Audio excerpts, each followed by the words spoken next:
আজ তোমরা শিখবে এই চ্যাপ্টারের খুবই গুরুত্বপূর্ণ একটি টপিক, মাত্রা বিশ্লেষণ।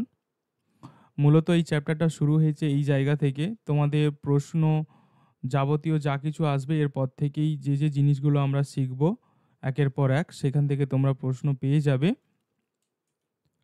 আর এই টপিকটি থেকে, এই মাত্রা বিশ্লেষণ, এই যে টপিকটি, এখান থেকে কিন্তু তোমরা ন্যূনতম একটা প্রশ্ন কিন্তু তোমরা পাবে। খুবই গুরুত্বপূর্ণ। আর তাহলে এর আগের যে ভিডিওগুলো আমরা শিখলাম তাহলে কেন না, দেখো তোমরা একটা যদি ভালো করে লক্ষ্য করো, এর আগের ভিডিও তো তোমরা যে ভৌত রাশিগুলো শিখেছো বা যে জিনিসগুলো তোমরা শিখেছো না, ওই জিনিসগুলো ফিজিক্সের একদম বেসিক জিনিস। ওগুলো যদি তোমরা না শেখো তাহলে যে কোনো চ্যাপ্টার শুরু করতে গেলে কিন্তু অসুবিধে হবে। ন্যূনতম ওই জ্ঞানগুলো কিন্তু দরকার আমাদের। এছাড়াও আমাদের আরও কিছু আছে, বেশ কয়েকটা জিনিস আছে, সেটা আমরা এর পরের চ্যাপ্টারে আরও একটু ডিটেলসে শিখব, কিন্তু শিখে রাখতেই হবে। বিশেষ করে লাস্ট যে ভিডিওটা আমরা শিখলাম, জাস্ট এর আগের লেকচারটা, বল, কার্য, চাপ, ওই যে লেকচারটা, লেকচার নাম্বার 11, ওটা তোমরা খুব ভালো করে দেখবে এবং ওখানে যে জিনিসগুলো আমি বলেছি, সব সময়ের জন্য বলেছি, মাথায় রাখবে, কারণ ওই জিনিসগুলো আমাদের প্রত্যেক ক্ষেত্রে কাজে লাগে। বেশ, শুরু করা যাক। আজকের যে টপিক আছে মাত্রা বিশ্লেষণ। এই মাত্রা বিশ্লেষণ করতে গেলে আমরা মাত্রা জিনিসটা কি অলরেডি কিন্তু শিখেছি। মাত্রা জিনিসটা অলরেডি শিখেছি। মাত্রাকে দেখানো হয় তৃতীয় বন্ধনীর মাধ্যমে। যে কোনো একটা ভৌত রাশি, সেটা এক্স, ওয়াই, জেড যেটাই হোক না কেন, তার মাত্রাকে কিন্তু তৃতীয় বন্ধনী দিয়ে দেখানো হয়। উদাহরণস্বরূপ যদি বলি ভরকে আমরা ছোট হাতের এম দিয়ে দেখাই, তো সেটাকে যদি মাত্রা হিসাবে যদি বের করতে চাই তাহলে কিন্তু ক্যাপিটাল এম আসে। কিংবা দৈর্ঘ্যকে আমরা বলি বা সময়কে যদি মাত্রা দিয়ে দেখাতে চাই তাহলে কিন্তু ক্যাপিটাল টি আসে। এই জিনিসগুলো কিন্তু আমরা শিখেছি। এই মাত্রা জিনিসটা শিখবো কেন, বা এর কাজটা কি আছে, এর উপকারিতা কি আছে, এর সুবিধা কি আছে। দেখো, এর জাস্ট 3টে সুবিধা আছে। মূলত তোমাদের এই বইতে 3টে জিনিসই করতে হয়। 3টের মধ্যে প্রথমে যে সুবিধাটা পাবে তোমরা, একক পদ্ধতি থেকে অন্য একক পদ্ধতিতে যাওয়া যায়। উদাহরণস্বরূপ যদি আমি তোমাদেরকে বলি, যদি একটা প্রশ্ন রাখি, 1 জুল সমান কত আর্ক, তোমরা উত্তরটা জানো, 10⁻7 আর্ক। তো এই যে 10⁻7 আর্ক, এটা বের করলাম, এটা কিন্তু মাত্রা সাহায্যে কিন্তু বের করা যায়। সেটা আমরা শিখব কিভাবে করা যায়। শুধু জুল নয়, এরকম নিউটন ডাইন, 1 নিউটন সমান কত ডাইন, সেটাও কিন্তু এই মাত্রা বিশ্লেষণের মাধ্যমে বের করা যায়। তো এটা গেল 1 নম্বর বেনিফিট। 2 নম্বর যেটা আছে, কোনো সমীকরণের নির্ভুলতা পরীক্ষা করা যায়। কোনো সমীকরণের নির্ভুলতা, আমি একটা সমীকরণ বললাম, X plus Y equal to ধরো জেড আছে। এই সমীকরণটা কি ঠিক? এই সমীকরণটা কি ঠিক না ভুল? কিংবা অন্য কিছু হতে পারে, ধরো আছে 1 plus X plus Y square equal to আছে সি, এরকম কিছু একটা সমীকরণ দেওয়া আছে। এই সমীকরণটা কি ঠিক না ভুল? অবশ্যই তোমাকে বলে দিতে হবে এক্সটা কি ভৌত রাশি, ওয়াইটা কি ভৌত রাশি, সিটা কি, প্রত্যেক জিনিস তোমাকে অবশ্য দিয়ে দেবে। তারপরে তোমাকে বলবে এই সমীকরণটা কি ঠিক না ভুল। তো এটাও একটা বের করা যায়, বা এটাও আমরা শিখব মাত্রা বিশ্লেষণের মাধ্যমে। আর 3 নম্বর যেটা, সেটা হচ্ছে, এটা খুবই গুরুত্বপূর্ণ। এটা হয়তো তোমাদের এখন এমসিকিউ টাইপ হয়ে যাওয়ার জন্য এখান থেকে প্রশ্ন হয়তো খুব একটা আসবে না, কিন্তু এই কনসেপ্ট তোমাদের রাখাটা খুব জরুরি। কোনো একটা ভৌত রাশির সমীকরণ কি করে নির্ণয় করা যায়, ভৌত রাশির সম্পর্ক, মানে বিভিন্ন ভৌত রাশির সম্পর্ক, মানে বেসিক্যালি কোনো একটা ভৌত রাশি সমীকরণ, যদি বলি দোলনকাল, দোলনকাল নির্ণয়, কার দোলনকাল হয়? পেন্ডুলাম। পেন্ডুলাম মানে যেটা আমাদের এরকম করে যেটা থাকে, দুলতে থাকে একদিক থেকে অন্যদিকে, এই যে পেন্ডুলাম, এর দোলনকাল মানে একবার দুলতে কত সময় নেয়, তার দোলনকাল কত, সেটাও আমরা বের করতে পারি। কিংবা অন্যান্য আরও কিছু আছে, বেশ কয়েকটা আছে, তো সেই জিনিসগুলোও কিন্তু বের করতে পারি এই মাত্রা বিশ্লেষণের মাধ্যমে। তো মূলত তোমরা শিখবে যেটা, এই 3টে জিনিসই শিখবে। 3টে জিনিস খুব ভালো করে বুঝে নিতে হবে, এবং আমি বলে দেব কোন কোন জায়গাগুলো এখানে গুরুত্বপূর্ণ আছে। এবারে তোমাদেরকে আরেকটা কথা বলে দিই, এই যে তিনটে জিনিস আমরা শিখব, এই তিনটে জিনিস একটি নীতির ওপর প্রতিষ্ঠিত। তিনটে জিনিসই একটি নীতির ওপর প্রতিষ্ঠিত। প্রত্যেকটা জিনিস কিন্তু একটা নীতির ওপর প্রতিষ্ঠিত। একটাই মাত্র নীতি, সেটা হচ্ছে সমমাত্রিক নীতি।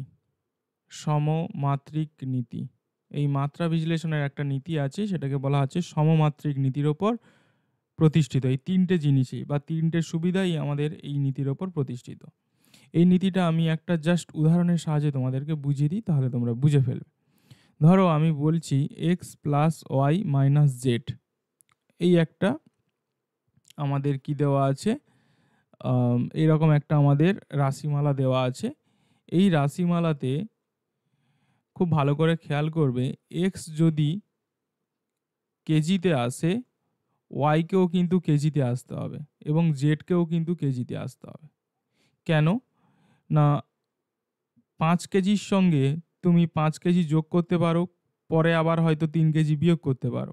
তার মানে যা কিছু করছো কেজির মধ্যেই করছো, যোগ বিয়োগ যা কিছু করছো কেজি, এই যে একক বা এর ভৌত রাশি হচ্ছে কি ভর। তার মানে এই তিনটি ভৌত রাশি কাকে নির্দেশ করছে? ভরকে নির্দেশ করছে।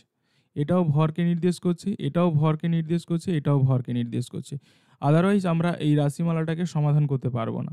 কেউ যদি এক্সটাকে ভর দিয়ে দিল মানে কেজিতে দিল, ওয়াইটাকে দৈর্ঘ্য দিয়ে দিল মানে মিটার, মানে তোমাকে বলা হচ্ছে 5 কেজি থেকে 3 মিটার বিয়োগ করো বা যোগ করো, এটা কি সম্ভব? সম্ভব নয়, কারণ কেজির সঙ্গে মিটার কখনোই যোগ বিয়োগ করা যাবে না। কেজির সঙ্গে কেজি হবে, কেজির সঙ্গে গ্রামও হতে পারে, সেটাকে আবার আমাদের কেজিতে নিয়ে যেতে হবে, তারপরে করতে হবে।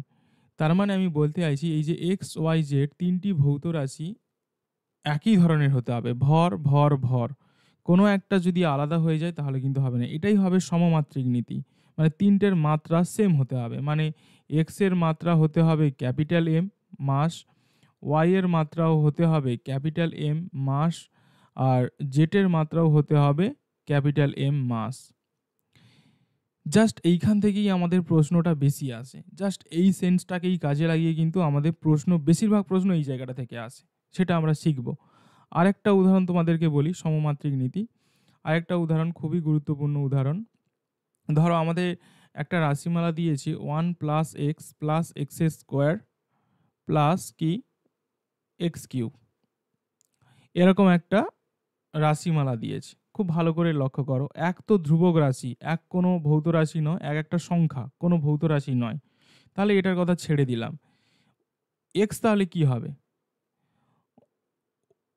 একই রকমভাবে এক্স স্কোয়ার কী হবে বা এক্স কিউ কী হবে? যদি আমরা এক্সকে কেজি বলি তাহলে এক্স স্কোয়ার কী হয়ে যাচ্ছে? KG square. কেজির সঙ্গে কেজি স্কোয়ার কখনোই যোগ হয় না, তারপর এটা তাহলে কী হয়ে যাবে? KG cube. এটা হয়ে যাচ্ছে আমাদের কেজি স্কোয়ার, আর এটা হয়ে যাচ্ছে কেজি কিউব। তাহলে কখনোই কেজির সঙ্গে কেজি স্কোয়ার, তার সঙ্গে আবার কেজি কিউ যোগ করা যায় না। আর সবথেকে বড় কথা, 5 কেজির সঙ্গে একটা সংখ্যা 1, মানে এই সামনে যে 1 আছে, এটা কখনোই যোগ করা যায় না, কিংবা 5 কেজি স্কোয়ারের সঙ্গে 1 কখনোই যোগ করা যায় না। এই একটা যেহেতু একটা সংখ্যা, এটা যদি 1 কেজি হয়ে যেত তাহলে কিন্তু যোগ করতে পারতাম। তার মানে সামনে একটা জাস্ট সংখ্যা দিয়েছে, একটা ধ্রুবক রাশি দিয়েছে, তার সঙ্গে একটা ভৌত রাশি এক্স ওয়াই জেড, যেটা আমরা জানি না কি দিয়েছে। তাহলে সেক্ষেত্রে এটার মানে কি বোঝায়? সেক্ষেত্রে এটার মানে বোঝায় 1 plus X square plus X cube, এই যে ভৌত রাশি বা এই যে রাশিমালাটা বোঝায় প্রত্যেকটা একটা সংখ্যা। যেমন এটা একটা কি সংখ্যা, তাহলে এক্সও হতে হবে কি একটা সংখ্যা, কোনো ভৌত রাশি হওয়া যাবে না, সম্ভব নয়, ইম্পসিবল। এটা এক্স স্কোয়ারও একটা কি হবে? সংখ্যা হবে, অবশ্যই হবে। এক্স কিউবও কি হয়ে যাবে? একটা সংখ্যা হবে। মানে কেমন? এক্স হয়তো দেখা যাচ্ছে যদি 2 হয়, তাহলে এক্স স্কোয়ারটা কত হয়ে যাবে? 4, এক্স কিউবটা হয়ে যাবে 8। তবেই তুমি দেখো 1 প্লাস 2 প্লাস 4 প্লাস 8, এটা কিন্তু যোগ করা সম্ভব, তাই না? এটা হয়ে যাবে 15। কিন্তু এটা যদি কখনো কেজি গ্রাম হয়ে যেত তাহলে কখনোই এটা আমরা করতে পারতাম না। তাহলে এখান থেকে আমরা কি শিখলাম? এই যে এক্স কিংবা এক্স স্কোয়ার কিংবা এক্স কিউব, এগুলো একটা কি মাত্রাহীন, বা এগুলো একটা কি মাত্রাহীন রাশি, এগুলো একটা মাত্রাহীন রাশি, মানে এদের কোনো মাত্রা নেই, এদের কোনো মাত্রা নেই। এই মাত্রাহীন রাশিটা কি সেটা আমরা পরে একটু শিখব, পরের ক্লাসেই হয়তো আমরা শিখে ফেলবো। মাত্রাহীন মানে কারো মাত্রা নেই, একটা ধ্রুবক সংখ্যা, একটা সংখ্যা, জাস্ট এটা একটা সংখ্যা। তো এই কনসেপ্টটাও তোমাদের জেনে রাখা দরকার। এইটাই প্রশ্নে দিয়ে দেয় যে 1 plus X plus X square plus X cube যদি এরকম একটা সমীকরণকে দেখায়, তাহলে প্রত্যেকটাই কিন্তু মাত্রাহীন রাশি। এক্স এর মাত্রা হয়ে যাবে কত? মাত্রাহীন। তাহলে এক্স স্কোয়ারও হয়ে যাবে মাত্রাহীন, সেম। এই জিনিসটা তোমরা জেনে রাখবে।